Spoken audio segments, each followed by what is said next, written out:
Halapaini tu ka whakamatala, honani whiroa mai whaingataa, no noa tawa ke whai ana, me tatalo moe o tu hei lala. Halapaini tu ka whakamatala, honani whiroa mai whaingataa, no noa tawa ke whai ana, me tatalo moe o tu hei lala. E wisai, para whakapo, a maasi mohono fuloto. Ka leongo, ele to, na maunga ki e tai pono. Na e toko, e whanua, e tupo o hapai ki o lunga. Ke malui, me o lunga, a tonga ni o whai o tupu. Utulai na o tu matanga, motakau no ve ka whakautanga, matangi mari e ko maua whaanga, utukalonga luko e hake anga, utulai na o tu matanga, motakau no ve ka whakautanga, matangi mari e ko maua whaanga, utukalonga luko e hake anga. He wisai, wakapo, a maasi mohono fuloto. Ka neongo, ele to, na maunga ki e tai pono. Na e toko, e whanua, e topa o hapai ki o lunga. Ke malui, me o lunga, a tonga ni o whai o tupu. Lele a moe mai ko mokotu, ko e whangwe lolo a halai walu, sia ko ka whoa alo i talau, lo se o whatai situ a o whatu. Lele a moe mai ko mokotu, ko e whangwe lolo a halai walu, sia ko ka whoa alo i talau, lo se o whatai situ a o whatu. E wisai, wakapo, a maasi mohono fuloto. Ka neongo, ele to, na maunga ki e tai pono. Na e toko, e whanua, e tupo o hapai ki o lunga. Ke malui, me o lunga, a tonga ni o whai o tupua.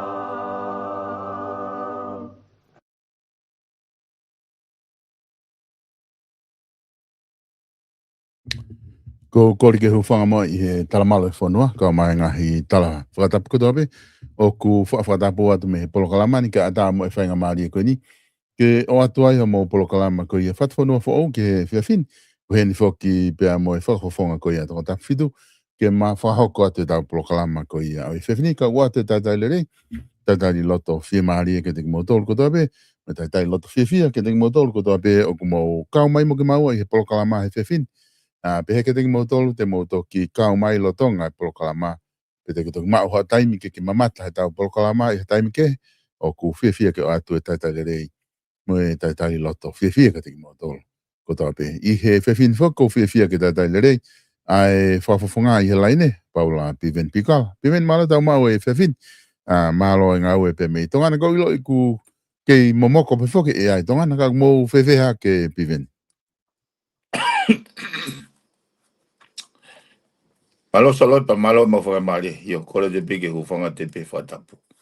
Koia, kei momoko pe. O i tare go e wiko siu ke takaloto lo pe ki tare go. Ka wal pe ke sai. Na ulava tane uho ta pulpo. Toki kolosi me ko ni ke whakagato e ta polkam. Ka ku kei momoko ki fofolo mai ego a kosien. Ki fofolo mai le mai momoko e fonuan.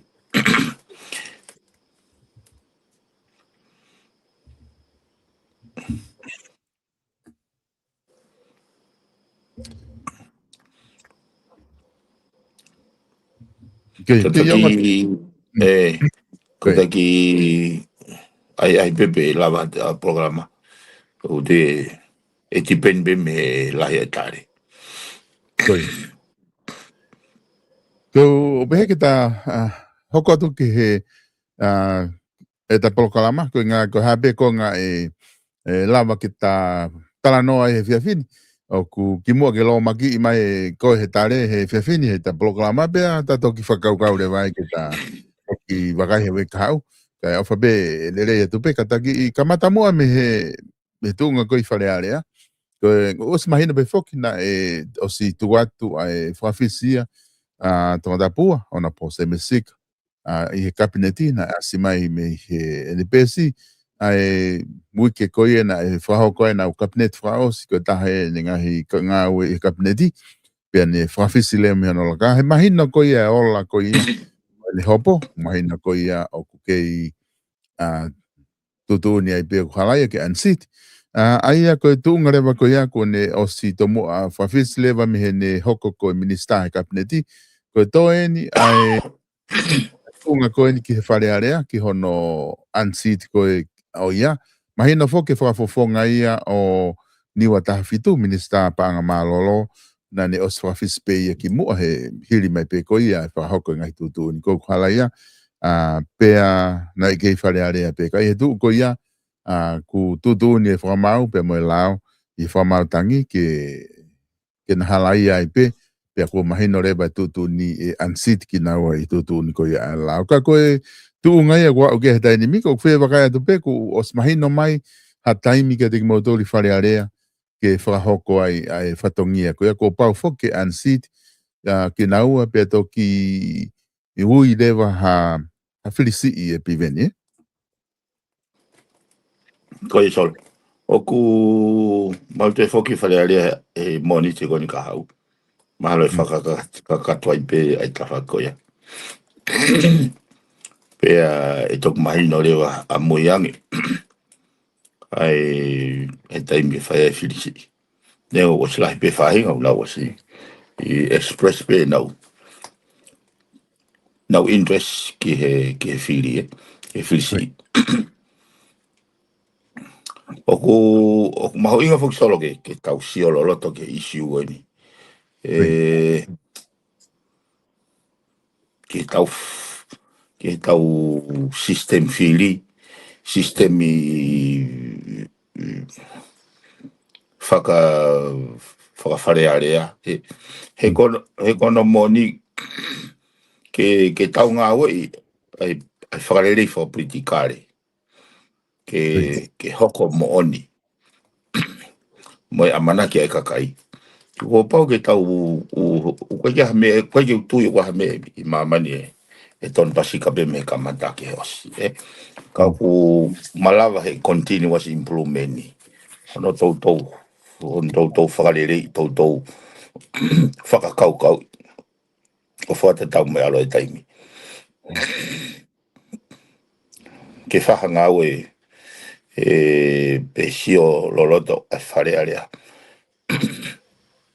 Moi kau taki pe whanua, ko tui uke mau pe mwene a fio.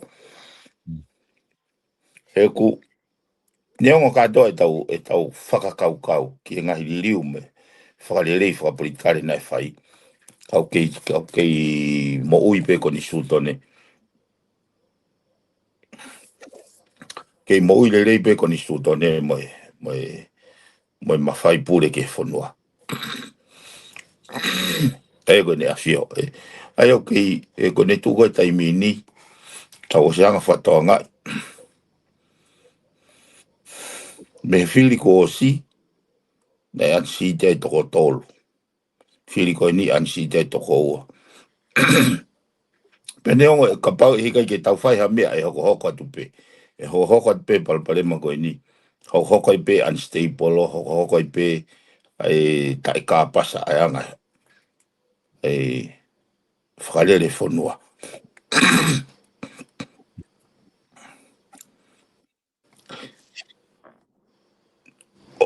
O kuiai e ku viu ako ki he whakarere i ke whai.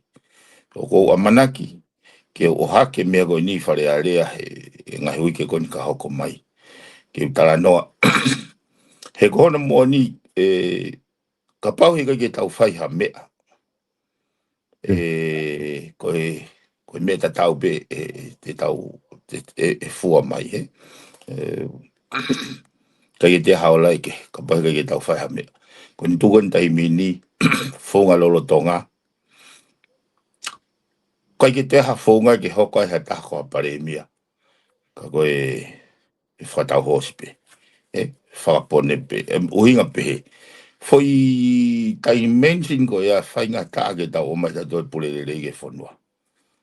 Pea uhinga le rei pe ia i he taim ko koe ke tau whakau kau e whalukfoa.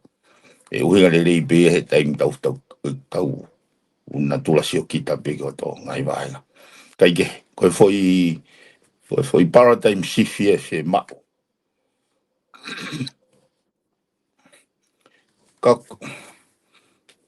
I taimi tau te whakau kau kau peo. Pe malava peo koe ke malava peo. Pe nai ai ko hatokoni.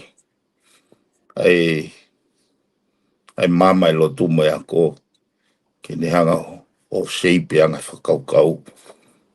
Koe tau moini he maman ko ni ka te tau mate. Ka te tau tari ui he. O kai ke fu.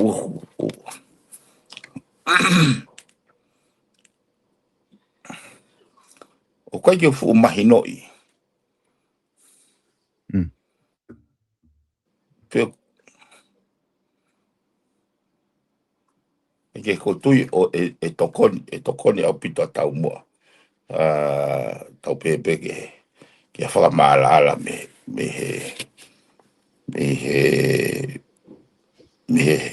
take whanua, me head of state. O ku laifo ke u mo tolo ke hoe. O te mokalati. Ka koe te mokalati koko uhinga le reika te au. Ko hawhainga te mokalati unehanga o embrace a good governance, ngai principle o koea. Kai whake whamatala ia ari kwa niu. E whainga ta, koe te mokalati au pau ke whila ia. Ia atakai o ku kai ke lahi educated middle class. Kua pau ke whila. He kune o kune hanga whakareai. Koe principle o good governance, koe ngai te whito i tū ia, ki he ngahi moui whakademokalati. Ka koe mea rewa ngahi pāti, koe mea unau tōke he kehe ai. Nau tōke he kehe he whōnga, ono implementi o ngahi i principle o koe ia. Ai koe nau tui katoa pe ke tāe fuakau. Koe whonga koe ke tāke fuakau nau kehe ai. Pe whahinga ke whatau maha misinto akau, pe vainga, tau tāgi pe hele pe lu, ai ko kehe ko ia kau tau mua, kau taha, sai, pe ko e rikwa ni o ka paurewa, e aha ngahi isiu, o ku hanga ia ngai pātia o ka ienau. Ko taimi lewa ia ko step in mai ai ko ai educated, large educated middle class. O fai tutuni. Ai ko whatanoa ko ni solo ko tau hanga fo ke filisi. Koi. Tau hanga ke filisi. Tau harewa fehu ia pe ku malava he tau kau votes o mai e whafufonga le reiki whare area. Without ai whakatau voti mo bribery ba mai. Ai ko o kuhinga pehe ki ha te mokalati ke successful. Ko pau ke le lei ai kau ai peise kau votes. Ke nau whai tūtūni. Ko taha whokia, ai ko whai rakai mensinia ke tau raksio kai. Ai whakapoto ai whire kakai. Moi nau whiri ake o kai ke whai ake ngahi lau maari asio kita. Tau tā noa rewa ke osko e nau whiri hange koni ko tau tamine. Osko ia pe aha. O mai pea kai ke aha party mekanismia. O mai pea fotutu, o mai pea hange a fotunga niu. A fotunga piriki, ai e patoki whai ai whewhakatau aki. Ai a koe ngahi mea ke tau, toi ki o koutui, o whemau ke revisit ia whai tau whare area koe ni. Ke hao ke whiri hoko, tau lava o hakmoha improvement, ke ua te tau toi whou mai he whunga te tau, o mai ai peo, o nofo pehe le volo e whakawhoi tui. Ko hinga peku, e ku popo waka mea ko ngake mawai, e ku mea ko ngake mawai, e ku kau wauta me ku constituency ke te whoki ki loto. So alange foi processi ko kita pe, ko ngā whoki pea, ko hinga peku loto ke ai u mea ko ni ko wahenga ko ngake u te whoki ai ki whare alea. So it's, hei keike, ai paton ke tau toi revisit te mea koni. Ai whoke tamae mi, ko anga peno o tātā te whakakau solo he. He koe mahu inga whokia ko koe, e kusia ke ta polo kalama ke tukuange mai mea koe whakakau, Ka koe mea koe, o ko whalau koe ke whiha alo aki. He koe ke ilo he taha koe toa pe, mea koe toa pe. Ai me te ke ilo, ai me te wilo. Koe te ngau tau tala noa ai, te tau la langa aki ha whaunga oku moi le rea. Kai tama filosofia ia mi Zimbabwe, o ne pe ia. Koe ke whemau ia whirika ia, ai te mokalati. Hoko pe te mokalati ia, ange ne bring excitement ke kau wotes, ko nau tole nau, whire nau taki. Ka koe kaha toa u pui tua, u mea ia koe mea koe ke. Koe whemalu iaki pe kau paipa. Koe ke. Ai aku whai ai koe nau pe koe. Patseti ku vouti. Paloti. O sea, pa au lewa procurement. Peto ki hurewa corruption ni ai. Ai ko ne whamatara hurewa ai whiwhiri mana ko ai. Hange ia koe na tau sio koe he hopo koe na mei te ki pia moe kautahatan ke rotomold. Ai ko ngahi mea pehe. Ai ule pehe ia. Ne o mai e whakaukau Burkina Faso. Tamo ko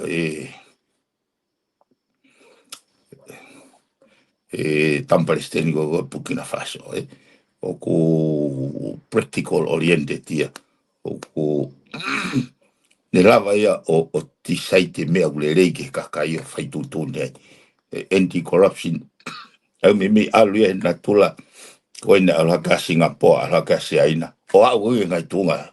le le go a ni ai go u me ke tau no fo si o ki ai ka pau te tau pe tau fa fala la be e tau fo nga lolo tonga tuange pe ke fili mai for constituency o mai pe e takta freelance pe independent pe ke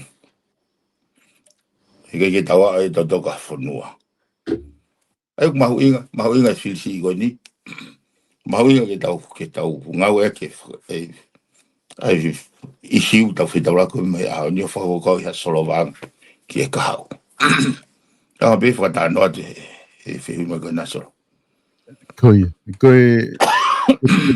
e whakaukau o toton ke whai whakaukau me ai ko ngā ko haha whakalelei e whia mahonge ko ke whakatala noa ke ai ko haha a continuous improvement e te tau whia maho ke whai ki e tau whonga ko ia he ku iai whoki e palapare mai i he wakai ki he tau whiri whonga ko whai ake tau whiri pare mia na da whaapokalama pehe ngahi ta whaaki ko ia hange ko ia ko ke nake o mahe aho ni ko e kei kakai ke whahali liu he ta whaaki ko ia e kei whai pe whakatau hosti e kei whai pe ai o ko are aholo ke atu e mea koe ka ke hao ko ka koe tau sio foki pe o ku malawa ke tau sio ko ke he liliu na tau whai e ne au mai koe ni ko tau eni e tau pehepe ko tau eni tahaunu pe ko ofi e tuunga ku tau iai he mea na maka tuunga ai whenga ai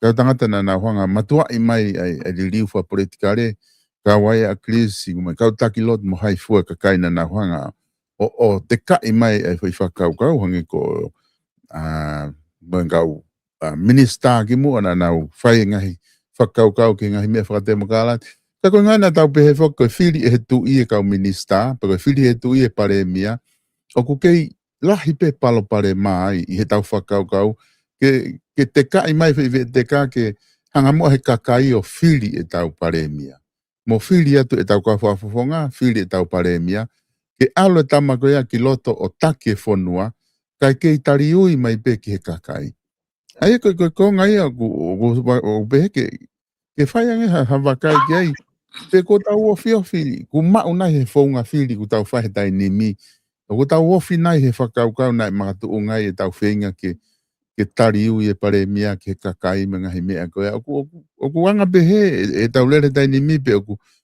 tau ke lere pe tau tau ria fu mama o pe tau pi veni me he tuunga koe ia ko uhinga pe koe whaunga koe ni whae ke whiri pare mia o mai pe ka whafonga ki loto me kau no pere o whakaukau be pa ne ospe koe whiri pe whaideri hare pare mia he mea kotoa pe we actually make it worse ko tu e te mini ko viange ia he anga ko uchi aku ia me tu ko ki mua at least kapau na e corrupt ai tu ko ki mua na ki more control ia ko uchi ko ki a ni out of control e uchi ka tata no he issue no solution ni oi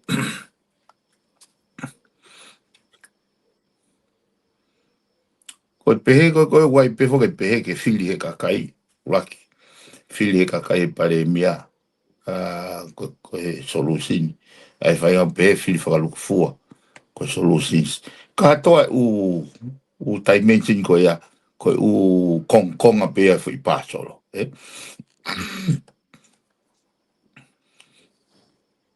ka pau he kai ke ko ke au o fe mau ke tau mai no pe ko fe mea o tau fe mau ko to ko tai mini o fare ko ni su done ko fare beta pe tau fili mai wai to ka ho e ki to hiva pa le mo ka fo to ta fitu ka ha to ta fitu ko ya ha foi constituency ha foi kong ai ko ke ha yo ko ke na tula ta tau na dolia pa mo fa unga te pile ho eki o ke ma be ku hinga solo ko ha yo ko ha ke ko ya ha ma he ni Unga ki tau vete whakarere I Palapalema. Kai ke mahene ka whafofonga ia. I tua ke nau whe maheno aki. Pe te nau whe whakapapa aki, whe tokai aki. Ke hei ako koe me taimi nei teke e akirisi me kautaki lotu. He nai mahino koe mea pe ua na nau tokanga ki ai koe pure kovi. Pa moe pure lelei. Na nau tokanga ke tari ui. Na kai ke aha whai e whakakaukau ia me nau taimi na nau teke mai ai. E wahe taha fitu. E kau whafo, e wahe taha fitu. E kau whafo ngai kakai. Ke hange nau tūwhea. Ai nia kou tau lava sio kai. O ku kai ke lava he toko taha fitu ia. O tala noa e isiu kono whakarere whanua. Ata ten backstepping. Ai ko kuhinga ni koe ko ki experience ko ni he kuhumai he wafe wa tolu. Ko kuhumai he wafe wa tolu ko stai fie maari ki hono ngawe ke whakakaukau ga aku ngawe halake e tuhau. Pero whinga ke puke nau tolu ke nau ke ataki tua pa motari ui ta gogos ya ibe mo ka engineer algo ne ai vote of no confidence he o taime si ke au na ke ya haku interest pa ko lava tala he ahoni ka pau ko e tau hoha a ki he lere e kakai toton ke lava o fai whengau e aki ko whatatau ke konistutone ke whare taha kai lava ke fatu whakarerei ai lao ko ke tari ui lahe u lao ia kune pe mai ko pau ke hanga whahu mai report ko pau ke hanga o mai mea koe ko pau ke disclose mea koe kau koe ke ha course of action ia ke pehe ke te hanga he lao o pe mai ka pau rewa he kai te ke o mai o se ui ke ua kai ke o mai ko tau dea ne whai ka koe ko tari koe accountability a ko tui o te don ke whekta in he lao ko kusio ko he ahoni ko ha solution ke ne hanga mitigate palpare ma ko he ahoni ko foi hybrid te o mai fatata ko ni e solo ko fisi anga pene ko fisi ko ne o fili for bad for kia wai party actia pe ko system fisi pe ko hanga pe he se a ko e party o titemen ko hai e pare mia he time go hoko e party ko majority e fare so ai ko ke to o se nau filia nau toria pa nau te o mai o te fili pare mia ko o se nau fili ko hai ruling party ko e neanga titemen e pare mia ka wai fili ai nau fili le nau toria ai palestini ai palestini ko filia to mai me kau ho eiki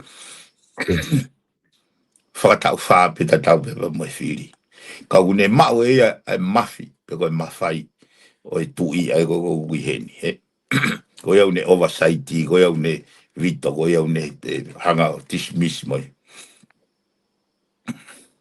sai tau o sio ke pa e ne peheleva o whainga taa ke whehanga hanga e Palestinia pa mo pare mia pa mo pure anga e hau ko te sio ko ki Amerika ko ko fili i au na fili na dole na Palestini fili me kakai ka wikai ko foi fili popularity pe fili vote kakai o kune mawe ai Palestini o gai mecanisme po o sistema electoral college ai o se fili kakai e to alu ya ke foi i mecanisme ko ke ne toktite mene o mela ai ko sio ko whakapalanisi o alignment sai ko ha pare mo tau ia i do pare mo tau ia i os ko tau fili fa constituency pa tau mai reva ke fili pare mia me toko wao no ai we interest ke he ai pa ko fonga pe te ke hoko ko pare mia ko fata hosi pe sai ko pal pare man ko sio ko ya ai ni ko na asi mai ko he pure anga ko waf mafa waf e o se fili waf wata ko pal pare man ko sio ko ya hawe o sange tau fili da tole kai ke nei kai foke tau amanaki a o ka tunga pe ko uyo ma he pare mia ia patseti pane tufa ai kau ai ngahi portfolio mo ngahi mi mea keke lava leva ango ko tau lava sio lava leva ia ngawe akia ai u mea ko ia ke ne whakatau e loyalty o a upege kau no pere whakatau e loyalty he tau ko au ko sio ko ke palparema ko ia ke to fola mai ne a fio to ke ia me implementi me fare pa me kabineti o go i kai malu au pito au ia he kusio ki he mea iku ki ai lai whake whahinga unau to halai ko kusio ko ke foi whanonga anga ko ia solo ko hai tene fua kanoa tama ko ni ka pau te tau tai tokanga ko whanau mo ik whanau neongo ko huinga foki e whatanoa he mea ko ni he koe tu uia ko ni stutone o ku ne timan ki he kau whakafofonga mo kau minista kau whamauanga ke nau u tuluri loyal ai ke ne afio ka mo ko ni stutone ai ko kusio ko ke vete mea ko ni ke oa toi hoko i he kahau hato ke he pare mia pa mo ne afio solo ko principle ko good governance is universal principle ya ko ke pea ko ha me ai sia o hasias pe ko ha me pea e te mokalati pe ko ha me pea o ha fainga pat foi me foi mama la ia ai good governance petene hai pe ia ai fai tu ni he time go align le ai he kono moni o tau pore ka tope o tau tonga tau pore ka tope i he tau lotu tau pore ka tope i he tau mama hi mea koe whakakau koe pure lelei ko ia petene hanga o align u mea koe ai ko sio ko simple tweak ke system lolo tonga tuane ke fili ai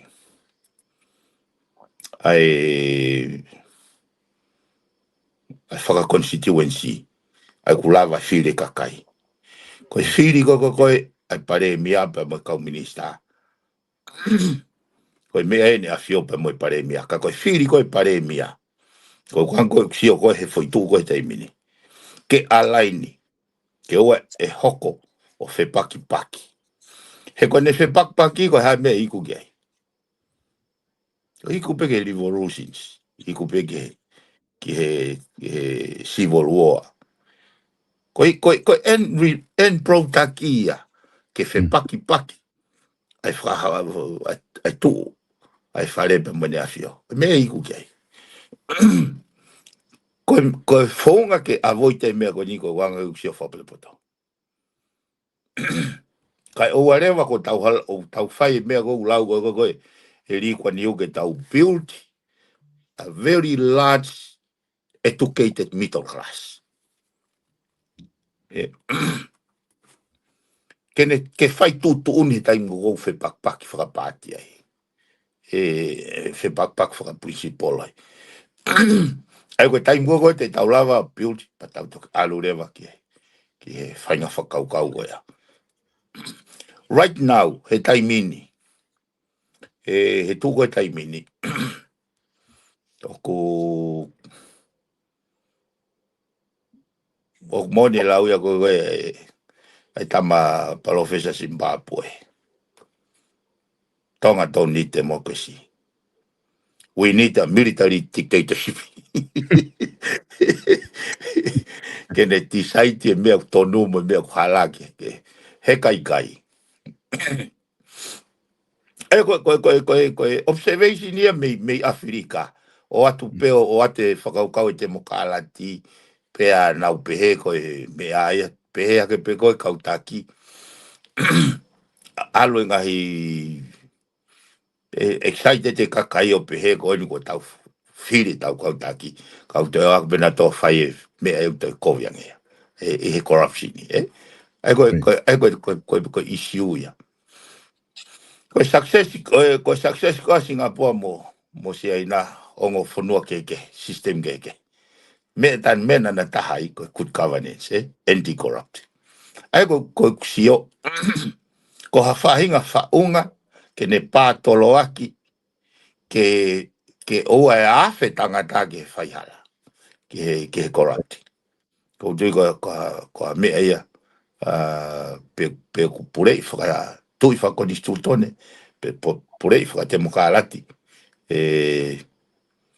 Kakapa hei kai ke ia ngahi nau ke ne pātola ke pulelelei. E tai aonga pe, o hane pengu tau lawa ko sio ki ai. Nai mei ngutu hua e tau riri u ka pau nai o mai kau whafuanga kai. Ko o i kai sio ka nau tolu. O ma sio ke helele e ka kai. Ke whingai ke ma ai whakamore o no whakalele mea ko e uhila. Fe mau ke ma o no whakalele ai whakamore. Ke hono hu mai lolo me fai ngambebe fa eu ta ka mai o whakaukau iha foi project whakahu ai ngahi i corrupt practice o me o ko whatonga ko mata vai ai tau He koe taha whoke pi mene e tau sio whoke tala noa be whoke ki ai. E taimi taha koe whoke ke tau whakanga i e taimi o ku. Ko pau whoke wheinga ai pare mia ia i he whonga i he system ko ni lolotonga ni tau iai. Ko pau ke wheinga ia ke mau ene mata i whika. He koe ai whoke mo mea ia whaka ata he tau konstitutone he tau whiri. Ke o se mahina taha walu pe ata rewa ke whai koe e vote of no confidence. O te tau pepe te tau loto kei pe i kai ka ku ia i whokia he lao, o ku ia i mea pe he ia o ku whaka ata. Pe ku paure ke whia mao he pare mia ia ke ia i ha ane a majority o kau pou wange ki ai. Ke nau tuu whakataha ke taimi ka koe e aluatu ai e whi matangi ko ia o Vons. O ku nau lava o kei mālohi pe ke nau whakalere pure anga. Pe aku whai pe ngahi mea pehe ia i Morini. Aia ko so atu whoki ai ko taha ia mea o ku pau ke pehe. Ko tau whenga whoki, na tau o mai whuka tau whenga ke pehe ke nau tari ui ki kakai. Te neonga o kei te peiti i peia he toko lahi. Ko i taimi kou o sea he no whiri he kakai ho ai toko taha whitu me he kakai ke nau alu ki whare area. O ku oanga rewa ai mawhai ia koea ke toko taha whitu ko ia. Ko hea peha o whakapoto mo o mea pa ke alu whai a ke whiri. Peka pai alo atu e whakafofonga ia ko ia ku ko ne whakapoto ana ko ne whinga ke minista mo whinga ke anghana ulakanga. And then ko ngā ke lava o whakahoko a kono whatongia.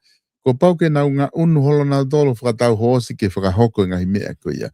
O whawhai whakano whehu i hu he daimeni. Pe wheka pau e mau mai tau toko ua no ki whare area. Pe hanga e he tu i o whiri mea e pare mea. Ko ngā ke ua te pōpula i hei aiha ne fwoi kautama ke nau hanga haa ia ko ngā he na e whiri ia ka to e vonsia. Ka ko ngā aku lahi e u mea ku totonu ke whae sio ki ai. Ko ke ilapa ko whea mea e pivendi u totonu ke tau. Ha fwoi mea pe taha ke o se te tau ku tau. Ho mo whare area ko ha fwoi mea taha ku mo whakalakalaka i ai ai fili ke tau ki ngā un, he ka pai kai te tau whetau laki pē moi umea koe ni, koe whakailo koe o se fili, tu ue ngahi mea lahi ka tau hopo, ka tau ki, nea koe mea lerei he kuhange ko lau, wai ngahi mea, o kulawa koe whamau a ngā ko ange kia to tonu, ke ni hanga o whai whamau to tonu ko ia, o mai ka tik tau tolu, o iyo na ke mau e koe lao, to ho si te au, ko iyo na ke hao koe ke he lao, ke he mea, neo ngona e mau lao ka na ke hao pe ko ia, ko ngahi na ke tokoni ki whalu kua, ngoa hawhai ngā mea pe he, te tau whi ao pe moi he tau whanonga atu koe ni e piveni, koe ke lope ko whi taimi e ngā tai ka tau toki whai hafurihi me ai, ka taimi ko upalo pare mai koe, me koe kakai e kuna uwhi hangai, me upalo pare mai koe ia. Oi mahu inga fuki e solo koe e whaatala noa ke o mai isi o tala noa i he funga te pire he mama. He koe u mea koe na kuke oha ke koe u mo'o ni mea ia. Ka koe palo pare mai no kou tukua ki ke kau whatifonua. Solo wai palo vea pe upe koe inu ti inu kota. Kono uhinga o tau mixi mea. Hange o tau whi mau. Ai pureanga whakatui whakoni sūtone. Ka hange o tau toi whi mau pe pa mo te mo kālati. Pe hange iku hange ko ho whamatala koe na a vote of no confidence. Ko tui koe foi mea ngā oe. Ia re ia ke ngahi i te mo kālati o whapāti.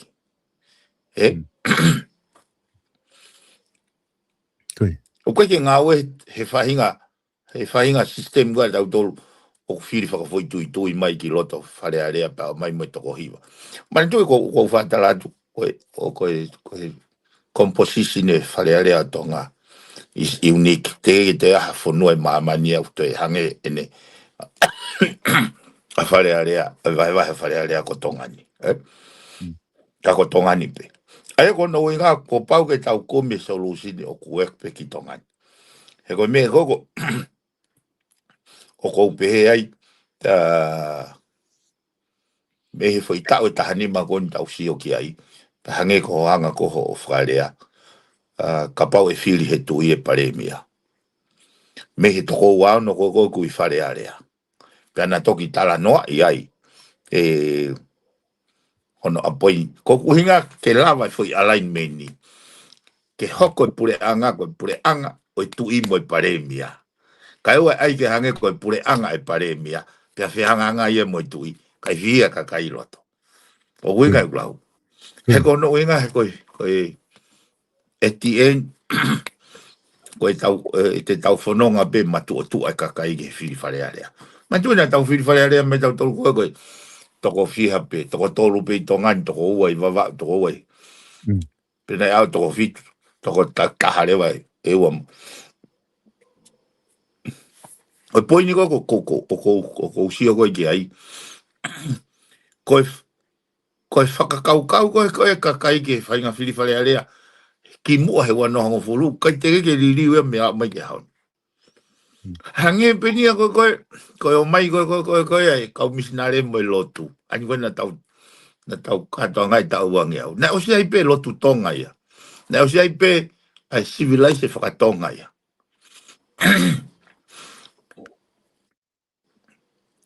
Pea koe civilize whakatonga koe mo whainga whakauka koe na nofo pe ia he mea whakafisikare. He physical world. Koe lotu ia koe na o mai koe mo i kau misinare kono na o mai na tole tala na o mai he spiritual world. Koe ose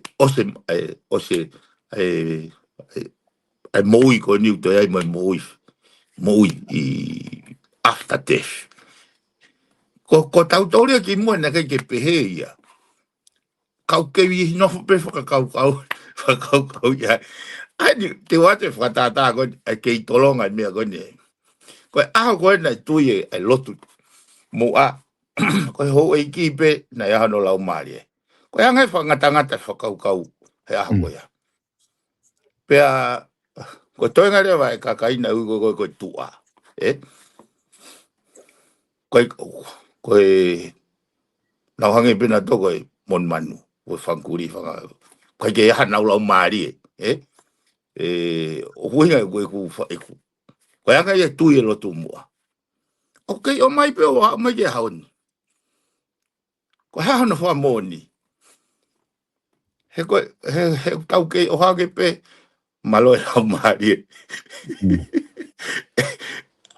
ai koe na o hake he kulaki hu koe ki whare rea ko ngo e ku hala ai whainga whasi tuu ko ia hei kio koe aku o ngo e ku hala koe a koe ku whakau kau koe lau maari e koe tahaya ngahi reserve wet ki he tolu i tahai o tua koe tamai o tua koe alo o tua koe lau maari e kono te o mai koe kau kuri o uia ke lau maari e ko ngo ile wau ko ngo e ko hake wai me wai foi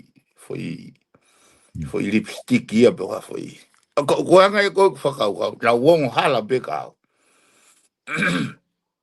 ai ka ko me afokia ko o tui mua ke ha pe ai ko lau ko ke fil fare area pe ko ha pe se ka kai na fil ka fa funga ke o ke fare area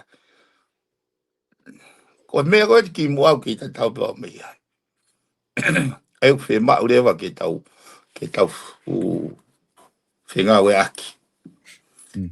Ai koe kulau koe aku koe popularity tānaki mai kia electoral college koe koe Amerika. Kai lawa ke tau hanga o mau ha whaunga ku whakapotopoto.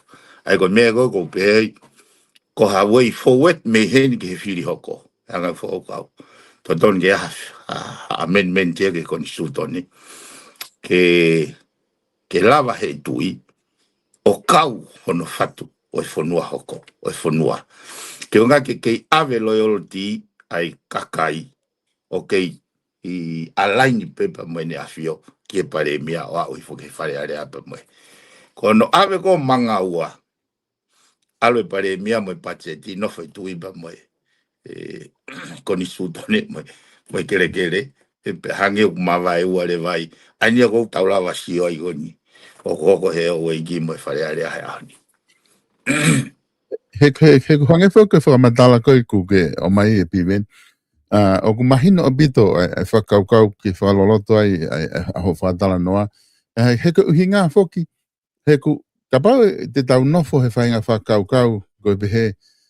Ku mautu e whakawhoki pe ke tau whoki he tui. Be ku kapau nofo he whainga whakaukau ko tau osi whai ai liliu ke tau ngā uno temo kālate. Ka koe ngā whakahange koe whakamatala na ke o mai, o ku iuniki a tonga ia i he anga e tau tuu. He neongo ai pe, ke tala mai e hai he tainimi, o tau pehe he tainimi koe liriwen kua whai, whiri he kakai e pare mia. Ka koe haku tau ke ave ai pe, mea kotoa ka mou whao, ho mou ngā ue tō tō iwi whai whare area. Ka ne osi koe ia, koe ki hoko e koe lao. Until o kua mo one tu i, ka toki hoko e mea koe lao. He koe ha ho mo osi iwi, he whao mai fu lao mo tipe iti whare area. Kaka o atu ke he tu i ke wha mōne ai koe ke ne moko iki ai. Alu katoa fu lao ka whoki mai, tari ha tau e taha ke toki toi ai fo o. Kaka o inga o ku whainga taa whoki ka pahe kai ke fu mahino loloto ai kakai ke tuunga ko ia. Pe koe ha lahi e tau whainga ke tau he ko osi lahi pe he tau koni stutone te tole ngahi ele me niti lelei o te mokala ti ko ngahi vahe ngahi mawhai separation of power ko ele me niti fa te mokala o ko osi loto pe he tau koni stutone ke toko ni ki tau tol ko ke uhinga ia ke ale pare mia do mai mani kabineti he turiki koe ka ale tu ia tu me turiki koe ko ke fe tau la kia mo foundation ko o tonga ko pure anga tu i whakakone stūtone. Ko ilo ko taha ia mata vai miss out he tau liliu whai. Ko tau whenga ke tau ngā unu ta tolo. He koe mea pipo ke hoko ka paheka ke tau tokanga. Ko tau ngā unu pe fulahi ki te mukalati ki whai koe. Ko ne au ia ke riu ka waka akahi e whai ia koe. Ko kamatare ke tau whenga ke to. Ka pa ai ke unu e ke whai koe tala mai kakai. Ka koe ka koe ni kumalaba be he sio ki ven. O kulama le be ke fai whengau e aki. Ke tau whakakaukau i hafo i whakakaukau. Hange koe ni ko ta whakatata be tau he lope koe mea ia tonu pe i kai. Ke hange koe whakatata. Whiri mai kakai ka whare area ko toa tahawhitu. Ia whiri mai kakai. hau ki whare area, o ko slawe whatongia ka kai hono o mai mo tor whare area. A pe whiri mai he tu I ai pare mia, ko inga ke lava whenga aki mo ia, he ngahi mea koe ni tau tala noa ke ai, he koe lao ke ha, he koe me fu mawhai ia, o ku kei I he tau koni stutone. Ana la te koe ke mo koe tu I ke homo ngā ue, kula be ia o, bete ke whare area, koe ne osi ia. Koe ke hama whai behe ia, o I kau whafonga kakai, koe ke hama whai behe ia, kau no pere, koe uma whai la lahi koe ia, o kui he tu I pe ia. Ka kapaha ka ke tau whatonga, I whoki hanga ta whatala noa, ke tau unu pe ke tau whenga aki, whai pe whakalere I whakatemo ti, ka tau unu pe ka whainga mea te tau lau pe whenga aki ka tau ngā unu. Piveni ko tui mahalo koe whakaukau ia ku mahina ka teo ko whanga o te o atu pe whakaukau koe na ki hanga o mai. Koe ngā ke mahu inga ke tau whakaloloto ai, ke tau sio ka whainga liriu piveni e te sai ange kai te tau kei alu pe tau pe. Yo, o mahu inga fo solo he ku tau hanga tuen ke filisi. Tau hanga tuen ke filisi, mahu inga ka e foki mai pe ka u fili ko ia, e hau pe o punou pe ke fo ianga maheni, ko ka pahi kai te ke hau, popo mai ka au, ko me he kai ke o atu pa ngai. Foki pe ke mea tantau. Ko hono mo ni solo koe. Koe o whaingo fua tala noa te mokalati. He taimi ko koe nei kai ke ai ha whahinga system nei os exist ki mua. Tau pere anga ko kau apo. E mai kau palangia ui ha system ia. Ui ha nau tu ia nau tolpe wa nau. Nega ke ha whahinga governance. Nau nofo whaka tribal olo peo. Taktaha no konga kere o. Tau whaingo fua no mai te mokalati ke ne kaiti. He kai ke whaingo fua pe aha no mai ka whanua na o si ai pe hono civilize. Ai ko tano ai ke Pacificini. Ko Pacificini ko e rito with success o whanua ai no foi he community level. He fe ngau aki fa community. Pena whakatoanga I mea koe ni he alu ke conference na whai Solomone. Ai present mai he ngahi province. Ai nau kuanga e nau structure whaka culture whaka hou eiki mo e nau traditional dancings and performance. E kusi o koe foi dimension ni o whakapapa ia. Ka tau kako Solomone o whiri whakapāt whakate mokalati. Pea I longa le vai koe ai ko rapo ai kau wharea le aia kau minista. Kai kei whakauwha bef ai whanua aia. Ai koe kusio na tau mua le rei pea ai ngā wea a kilisi mo he kau takilote aha koe. He nau sio koko matui mo hoko e whai tūtoni hala e kau minista aba mai. Ka nega ke nau amanaki nau tōrea ke whai dimension koe o ku iai he ahoni. Ai ku mahalolo whaka kirisena nane whakamore ono taimi ke ne hanga o skauti e whukau whakafonga ke nau lawa tuha fo I platform. Mai koe ke ahoni. Koe tau hango vete hango no vete a koe fo oni. Koe tau pe to hake lai lau. Tau pe koe hae mea kui loto. O seo koe hae mea I loto. Koe hungai fu lai lau ka ato ape.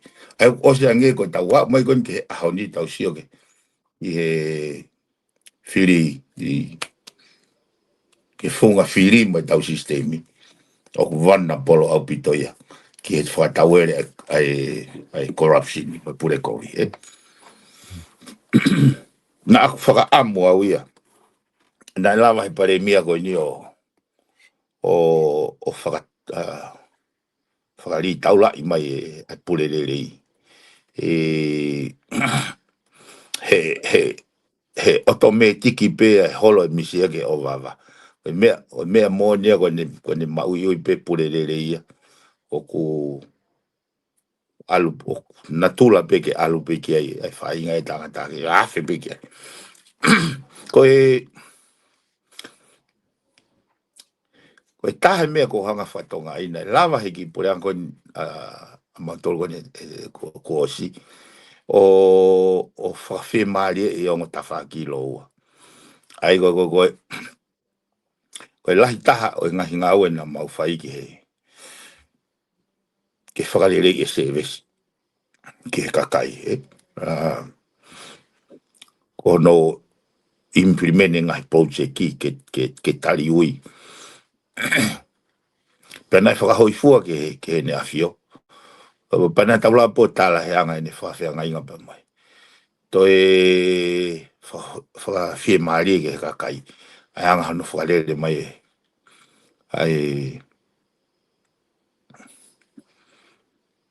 ai ko whakakau ko pehe ke eliminate ne afio he kuiai ko ne afio kuai pure kovi ko pehe ko foi whakakau hala ia he ko hinga fuki a ko ni tala noa ko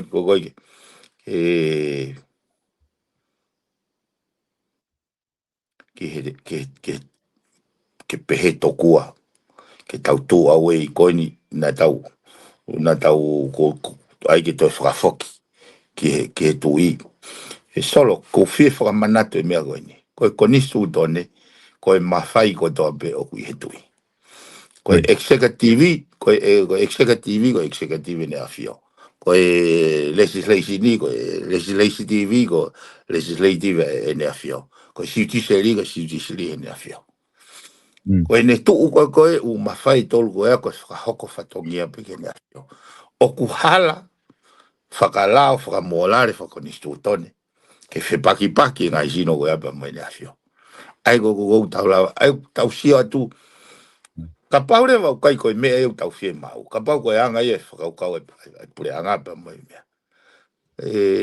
ko pau ke tau e pure kei te tatu e ko ni stutone ke hange ko fisi ko ne tai fie mari pe kakai ke kautaki ko ea ai e ku e pure kei te ko ni stutone fa ko ni stutone fo ai ko kuinga ko me ko mau inga i ko solo whakatala noa ke tau tala noa i tala noa i fuante pre ko tau tala te tau e ni ke men ke fai tau hake whakau o mai whainga o mai nau whakau ke tau lalanga ha mea ke tau maloloat me moi ko ni o ka hake ai tau tanga taho ko tona wilo ina e tau mau ina e fai ka ewa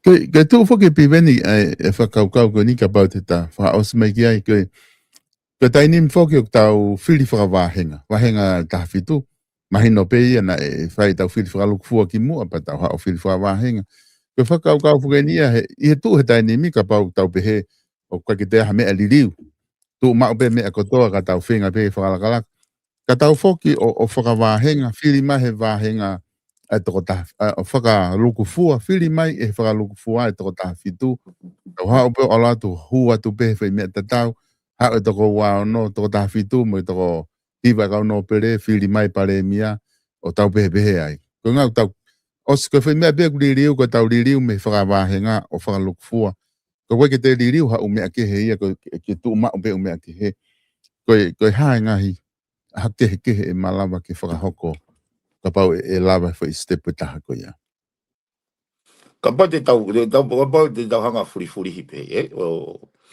ai ko te ame li riu furi falu fua pe a o atu tok furi he toko wa no solo e ke hi kupe ke fata hosi ko ha to ko te ha to fonga ke pe ai he taha ko te koia e pare mia tai ko flu e foi fata hosi he nga ko mandu to pe fili fa va nga ka la fili fa lu fu o na hu mai ki loto wai foi to hi vai ka no pere ai e hanga fe o hanga o mai ha to alternative i opportunity ki ha to fonga ke heang ata ten fata hosi ko ha foi scenario e hanga he foi fil falu fua solo foi meole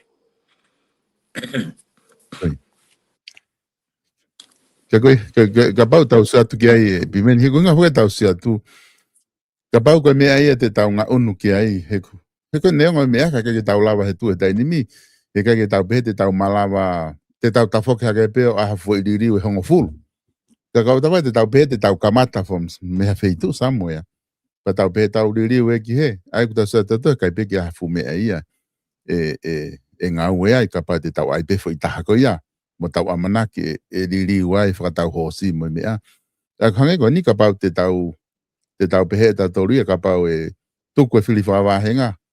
Ka tau whewhe ka pau te tau whiliwha pāti. E lava he whiliwha pāti o solowa ha tau paloparema he paremia. Pea mo make sure pe he kai ke lahi ange ai paloparema te tau whihangangai mo ia koe ngā koe isi ia tonga ma whanki mea pehe. O mai kau se ai nā ia nau pure e nau tolu hange koe ngahi whanua mōri ku nau. Pure kau se ai kau business ia he ngahi pāti. E ko nau tolu ia ku nau whakapaanga ngahi pāti. Mo ngahi polisi ku loto kau business ia ke whakarere ake pure anga. Ko ngā whoke ko nau tolu ku ebi lahi pe. Pau ke whakangongo e pāti a ko ia ke ngahi ke kau tamako ku nau whakawhanga ko e whakapaanga a hono whakarere. Ko e pau ke malo he ngahi polisi la lahi e ngahi business i he ngahi ka kaitu whonua hanko tonga ku masiwesiwa. Ka ku ngahi ia ngahi mea behe te tau whenga whoke whakahoa holo. Ka tau behe ka pau o kai ki tau sa tatu mau pe kai ki time ke alu toko taha e whili whakawahenga a ngai ke blak diriu ha ume ai loto kai toki alu e whili whakawahenga ka lawa ke whai make a difference ka tau pehe ka pau te tau tuku ai ka tau mafuri e whili whakapati how can you look at it tene lava pe o whai ha difference he tai nimpe kai ko ia solo Koi kai pe ke lava ngā ue ai mea lolo tonga, koi whakapāti pe, pāti system pe tene lava o mai ai koutou tene ki whakasisi, ai mea koni tau out. Ka koe mata vai en ko usilava sioko, he koe ne hala pe koe pāti, ka koe tau thrift e tau wei pe me ne afio pe mo tau ai do tau lava o fa me o ki take time mai ka kai o si fu pe ki o tau ngai fo no ka nga api pe fisi Solomon o Vanuatu o ko si di ko foi whakaukau ko te kai tai contextualize ko te mokalati une o seanga o makeshift me he nau ngahi value ngahi culture me nau mea go os I ho nau DNA pa ko whainga tā ia anga lahi taha ia go e kusio ke ngahi whakalakalaka kai ka o whaampe ke na hanga whatonga ko taha ke o anga e whakakaukau to make the current system work. Ai anga fo tu e koni su tone hene tu e taimini. Ke tau hiangi pe ngā aue. Koe mea koni o whai ko he hou e ki I whare. O koe ke nau tokoni nau tolu ka nau tolu. Solo kone irrelevant pe ne awhia ko irrelevant ni e hou e ki. Ka ko kusio ko ki he whare are. Hange po ke nau hoha na toke mea hoha mai kai ne awhia.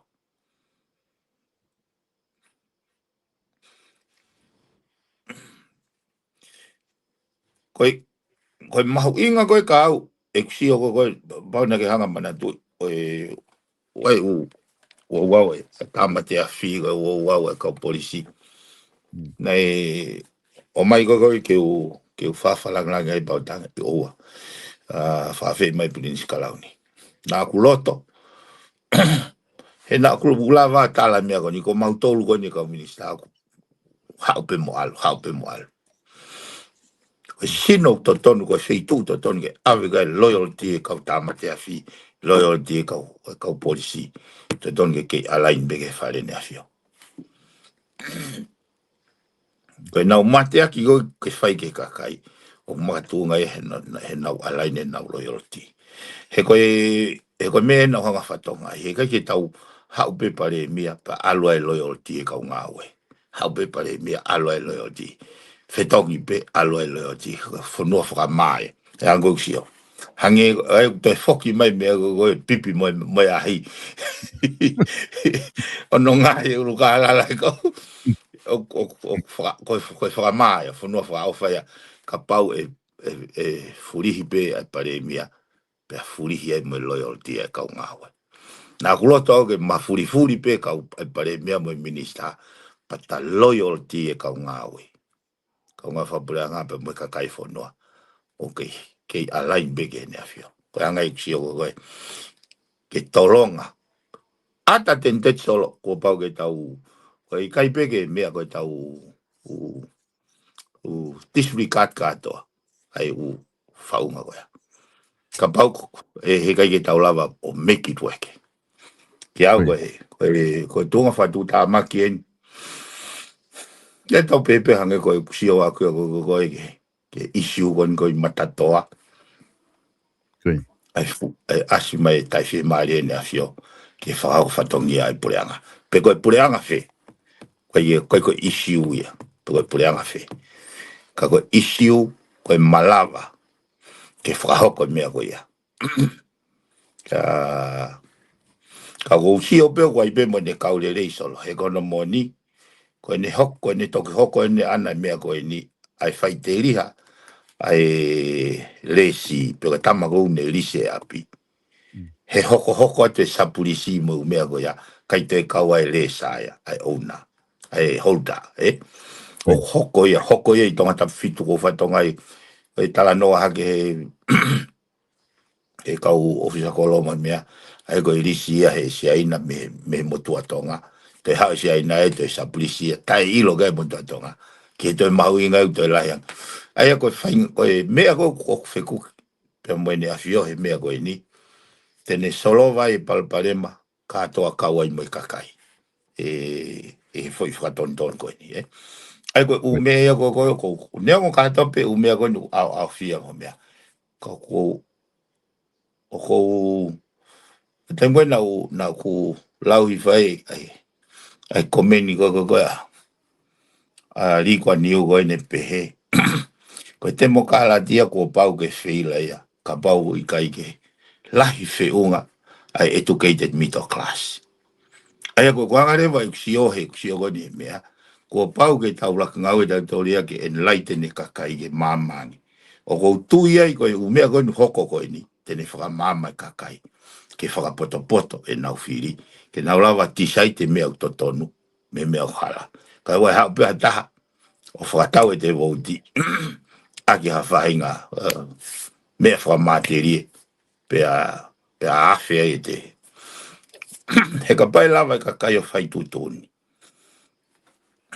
ki he ta fa ko ni tau pe ke private ko tuai pe hoko private fai mo la ngai ke o to filisi ko ngal la ngai o ke fai fili fai e pe nga o ko ki ai he ko ki la ko ni private solo ki la fai ngo fua ai ko na winga i ko to peat ko hopo atanela fusmalohi ko veve he ko winga very simple ki lao ia ko me ofa na fuaki ko pe ko hata on your behalf o mau he tama vota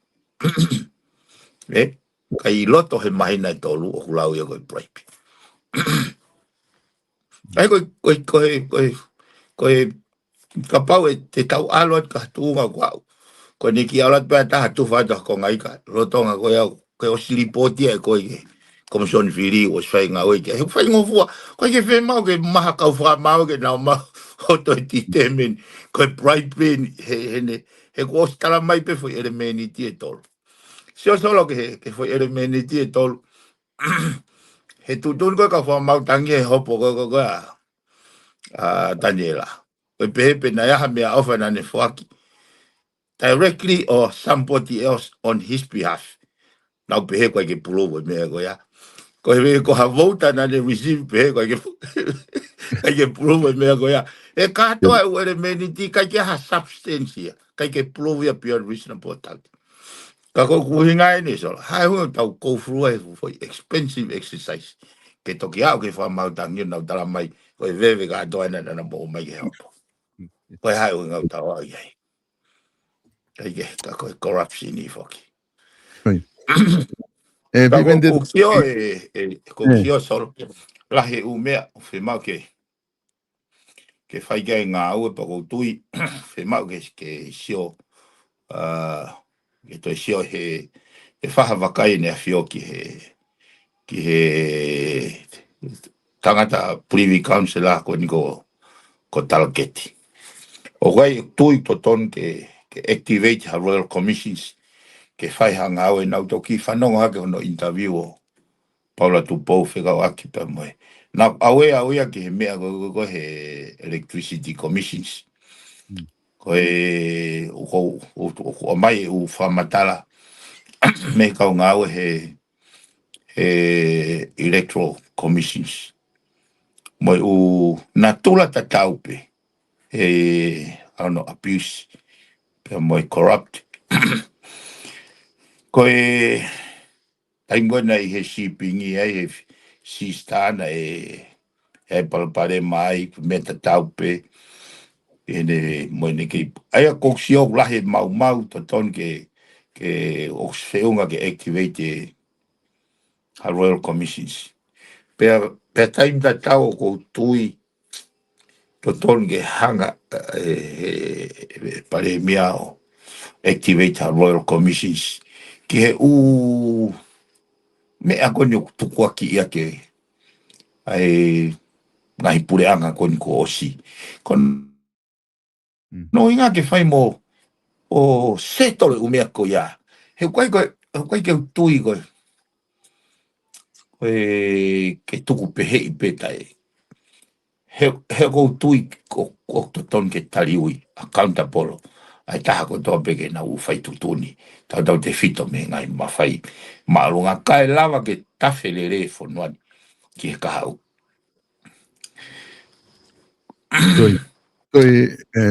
mahino pito ai fatala no ko ni ku ke fai piben ko te ko tala no ko ni ke ngahi riu ki tau ke improve tau fonga fili mo tau system fili te tau ke hoko te ai tala no ke ngahi proklama ka ko be fo ngahi scenario ia ona te ke tau tala no to ke hange ku fotu he ni pe ke opsineta ke fili he kakai hanga tonu pe he kakai e pare mia ko ngahi scenario pe o mai ki funga te bria ke fai ke tala no ka ku tala no tawa i he viewpoint ko ia e lava wa ofia e tu i pe mo pare mia ki hono whakalere ko ia o i whonua ko konga i taha i piven ko loto ki ta ki wha osea ki he whiawhini ko ngā kata taimi ko teu ko ne whiri ko ni tangata pua ko niwa taha fitu tau whanonga mo befokina e si whai ui me he ene a fio ki kakai mo whiri whapoto o sea te tau whiri ko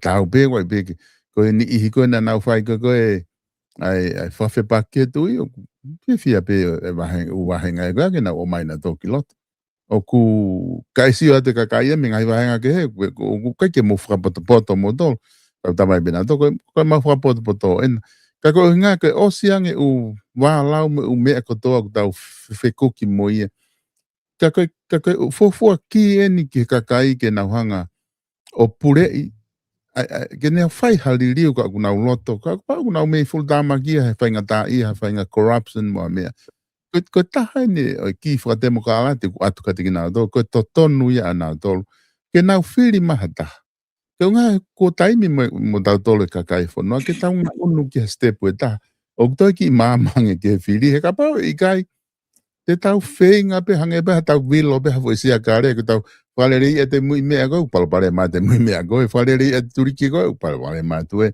Ka kutotonu ki tau kamata, ke wha aunga i lelehe ka kaipi weni, ai whainga maari ke nau whahoko, ai difference e whare area, pe whakaongo ho nau voice ke aonga i whiri u nau whai, ke nau whiri whapoto, piwen, he teu whiri koe ni whai e tonga tapu hua pia mo niwa taha whitu e piwen.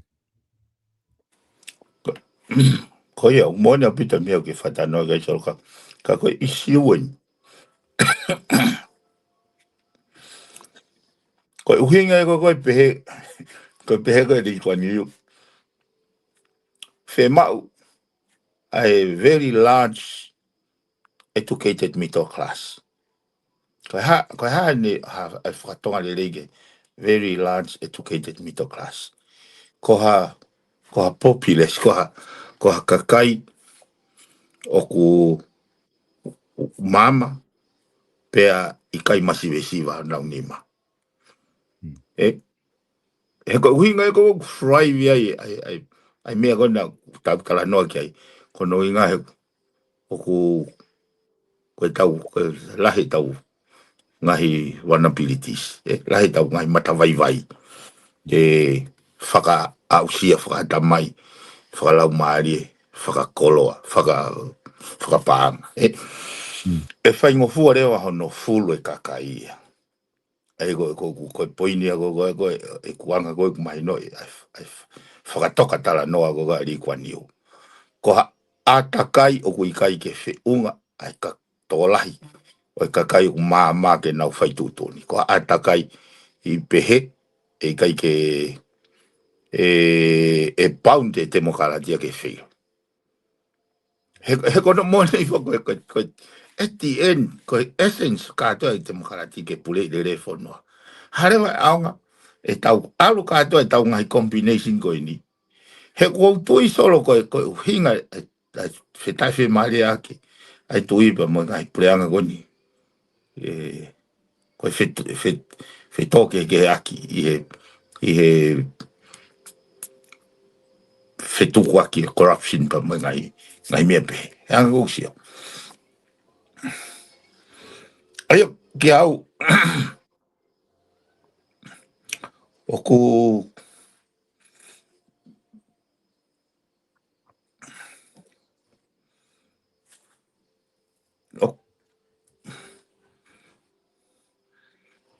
whainga ka ape ke tau a manaki ki whakapotopoto e whire kakai.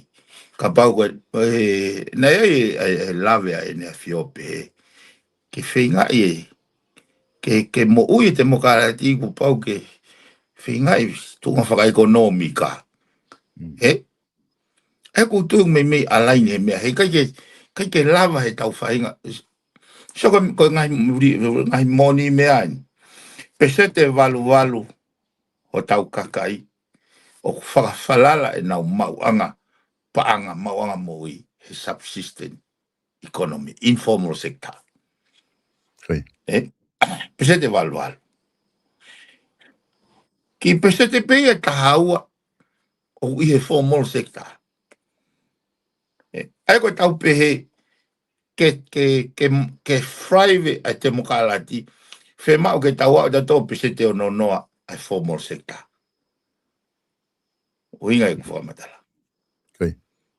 Yo ngā ke nau whai tūtuni, taimgoko hake ngai ruling party, o nau whihanga i pa mo oppositioni, ku lava he majority o kau voters o whai tūtuni ke whainga konfiriko ya whakapoto.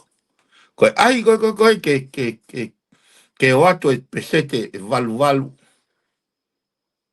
o e masive siva ke nau whai tūtuni pe o whe meo tonu o whe meo koa. Teti sa pika asik. Koe mea kuhinga maari kua niu. Democracy bound to fail. Democracy is bound to fail.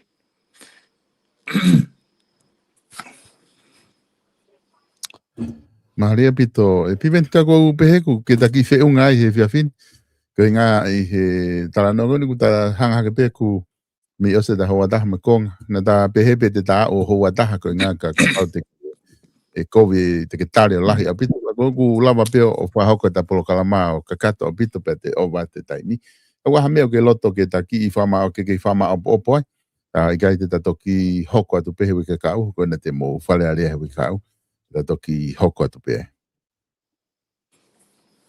Ko ia solo. O fefia pe o lava o fofoa I whakaukau ke tau tala noa mo. He amanako ni ke tau te ue whirisi ke whonga whili mo anga I tau hoko ati ke kahau. O ko whakaamu pe e mahu inga ia a whare area ki ke isi o wani o rotonga whekuki mo e whanua. Wha consultation mo ni a whio. He ko te uwhata no lahi a bitau ke piniskara ni he me taimi te mau I whare area ai. He mahu inga ka au ia isi o wani. E ka pau na tau u liriu o Paramauni ngai principal ke pure I le re whanua pa tau tok whetoke ke he aki ai pe he implementation ni pe koe mea koe toton ke tataria ke tok ai he tau hoko mai ka tau plahi mea e ko whemau ke tau tuiki he tafa aki katoa ta tau be me kabineti whare area pa me whamauanga ko umea koe ko identify whamauanga o mea koe ko identify he whare pure anga he executive ke pe ke mea koe whare area o mahuinga ke pay attention se Ko tafu ke ngai mea solo na whapehe ai o whemau I tau best mind I whare area. Pea to tonu rewa ke hanga he hou e ki o ti whaini e nau position pe te nau I whe. Ko kuhinga he kai ke tau kei nofo ai pe tau tole whainga mindset mai whakaukau ta walfit ni mapa tau amanate tau lava meeting ai. Whe tau o mausia ngai pore o e whakalakalaka e wafe wano. Aia koe dimension ko toa koe ako o tui solo koe whai waa dimension koe nike tanga o whakatala noa. O si mahino o ko tui te ta hoko atoa I peke tu kone whamauanga. Pea moeanga I si oki he mata vai o whamauanga. Ei kai koe ke lava he ngahi institutioni o whehaalo aki. Ke sapin, ke whamasila. O si au hanga ange o pipi moe ahi e ngai institutioni o koe ke nau whehalo aki ka unau ange unau whemamai aki o tupu ngai e kusio o mata vai. Kono moni koe ke tau loto ke tau hanga whakawa ngai ai kau whakamau ka masi ka wawe ke poini o ku e anga koe kusio o ku koe whare pe ka vai e whakalaka tai whakanga ai anga whai o whakaukau koe ni ani koe ko tanoa ki hopo koe aku koe hopo koe na hopo koe tani e lahe o si ange ai foi kamata anga foi pose si mo e tatala koe veve eventually he alo au ke whamautangi nau tok puaki mai koe veve hala substain ke pe remeniti uraki hala substain ke remeniti hala substain ke remeniti tolo Ona dismiss lewa ke isko ya. Hire koe nei ha ui e takai mai kau whakamau au kono whakahala ia. Ai mea koe na tau pego ko koe e. Kau maari e. Hangi pego kusio koni ke hopo koni a aku. Siko no whakakau pe mama whakaku e fui mea koni. Ka kono moni koe fupuota veve koe e alpe o i kaito ke toki hau e whamau o ku mama e ne whakakau te kamai koe veve. Kai e, tuku pe ke tau tala noa I pe solo e whakaukau mo ngai wharere tau tui. He ki hau e ko ngoe o more ho taimi I he whare alea ka pau he kai ke tala noa I ai continuous improvement. Koe mea koe kou through he babysitter mo e anga maheni. Hau o te ongo kita te mi whasisere kita. Ke ose la, ose ai ngahi office. Almo kau ngau e gai pa te wahi ke he peke o a whawhare area. ai ko fainga sio ko fainga me ko na lau ga tama por ofisa Zimbabwe ai democracy is a facade ko na mai peo ai ka kai ke now excited but at the end ko now tolu be au now ko now interest be now tolu kai fonua kai pe anga fe ka ki au hei kai ke tau lava de tol o whakalongolongo tangutu noa mohe pa tau ahake ko le re e fonua pau ke whai ngā ue iai malo pito piven ko tu ku ta whiunga i whewhin pa malo atu he taimi ku tuku mai ki he polokalama he whewhin kata toki hoko atu pe i he wike kau o whatu piven alo sol yeah. Pamalo te kainga i he lava koi e tau polokalama koi kono fōu ki he weekend ai a koe polokalama ia pia moe whafonga koi a tonga whitu paula piven piukala ki he whakamama hoko atu e ngahi talanoa moe whakamama i he ngahi isiu o ku mahu inga ki he whonua pia moe kakai ki whai ha whatalanoa ki ai pia koe ha ene tokanga pia moe ne viu ki ngahi isiu koi a tatau whitu ke tau teu whiri koi ni maafe mahe whiawhino tala noa ke mahu inga ko ia. Continuous improvement ko ia e tau system whili, ko inga kai malawa ke tau ki mangatu ka step e tau to ki whakalakalaka ange mo lelei ki he whonua, lelei ki he tui, lelei ki he taha kotoa pe he tau kautaki pe he ki kakai he whonua. Ko ngai ni kuloto ke whamalo ia te whaosi ke tiki mautol, ko ngā i he polokalama ko ni tau whahoko, e whamalo atu pe ke tau ka sponsor i he ke ilawa ke mau ke toko ni mai he tau ngai polokalama. Ko tu yoku o atu mau pe ngai whamalo ko ni he polokalama ko toa pe i South Pacific Loans, i he no walungea, walwalu, hewa walu, ko taha ko ia ke Starik Tupo, pia moe pas South Pacific Loans, hao fia mau no, hao fia mau seniti, i ha fusumo omo, te ke ilawa o mau ia pe me i loto manukau, i he Kevin Disk Drive, Pika wawa he Kevin Disk Drive i manukau. Pete ke tala noa, pete ke telefoni, peko he fika telefoni. Noa walungeau, walu. Hiba walu. Page Facing Store, ko e taha ia, o e ngahi kautaha ko e mei tonga eki, o kuna utokoni he tau ngahi polokalama. Page Facing Store, tuu ko ia he fika hiva, o e Whatawhiri Road, i loto Nuk Alofa, hanga ke tau me Bell Building. Whahinga wala pe, me he pepe, lo ngai whanau, tau tupu o au ki he mātua, moe kau vai. Mau katoa tu ia, pe me he Page Facing Store, i loto Nuk Alofa. Ko e tau wharikos ulu, Francis Tickard, hanga pe tawhaki pe koe Page Facing, i loto Nuk Alofa, teke mau ai whahinga kiripa pe. Whahinga nau kosi, whaka professional ko origin. Ko e original. Aia koe whahinga klipa pe original te ke mau ia me wharekosi. Ka bau ke whakasi hola koe whanki klipa kopi pe whanki klipa pe he ke heke te ke mau koe ai. Koe klipa koe ki ai ku whakatamo ai ke kosi ake ulu maasila original angai klipa pe sai pe lelei hono mea kotoa pe tolonga te ke lawa kosi hangai taimilahi. Wefi o mani i ho kosi aki he ko inga heka tiki te palapare mai. Ko e whitu taki pe ki he tau wharekosi ulu i he Page Facing Store o si whanau, hono nau, ke hange pe ha o kosi ulu he ngai whanua muri. Ai ko e tua sila pe ana whika hiva i he Whatawhiri Road i loto Nukalofa. Ai o ku mau atu ia pe me ai.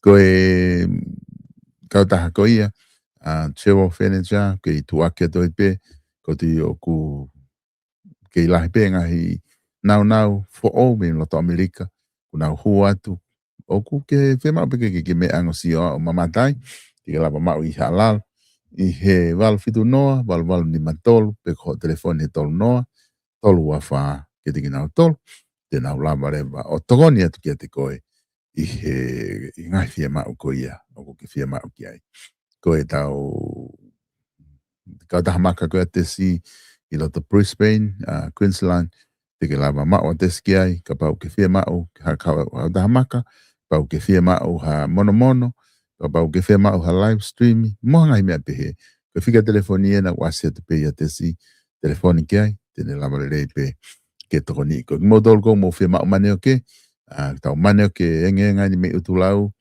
au ku kei tu mo lau. Ki nau tolo ko e ko nau fetu taki mai whama alo mai, ma maneo ke amio momolu 2 minutes.